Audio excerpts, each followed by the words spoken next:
It is time now for Charting Futures, and Abigail Doolittle is here with us. Abigail, you're starting with the FANG names.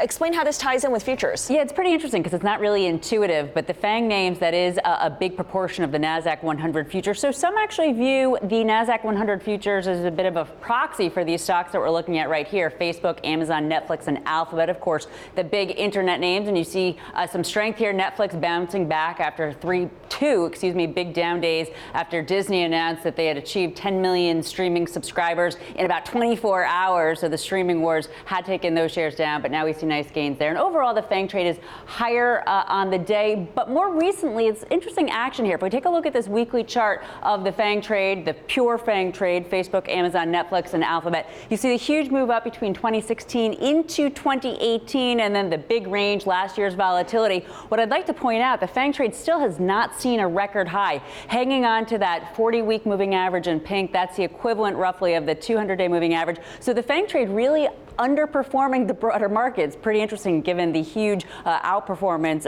in the previous years. To talk more about this and how to play it through the Nasdaq 100 futures and micro futures, I'd like to bring in Steve Sosnick of Interactive Brokers. And what do you think of that chart? It's kind of interesting to see the resistance really hanging in there for these big internet names. It is, but that's partially because we're looking at a very narrow slice. That's why we don't trade futures on very narrow indices, because there's not enough.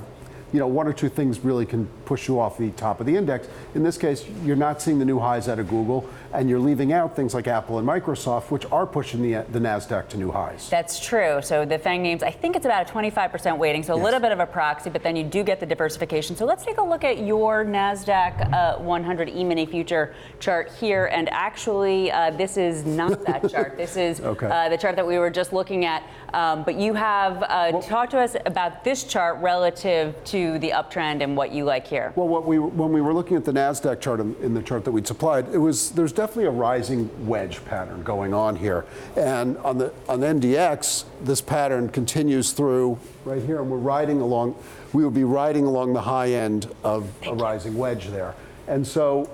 It's very interesting because the market feels like it wants to go higher, but when you look at that chart, you see all the trends in place, but you see we're flirting with that level that resistance line that's given us some trouble before. Here we go. You could see that we've kind of run into some trouble each time at the top, even though right now the market really isn't selling off on bad news, the trend being very helpful. You can see the MACD rising at the bottom. Everything is setting up. So it's an interesting timing, right? It's an interesting time to set up a trade right now. So at this point, you're a little bit more constructive on these futures as opposed to not, until there's right a now reason it's hard to fight the tape. Right. And so tape is clearly up for big technology. But what it does say is, well, at some point, maybe if we have trouble getting through this line, that's when you start to look for a pullback, and that's how you would trade it. So now let's take a look at why you would trade Nasdaq 100 futures over, say, the QQQs and ETF. And you have one answer here up there: leverage. Leverage. The one thing you get when you trade with futures as opposed to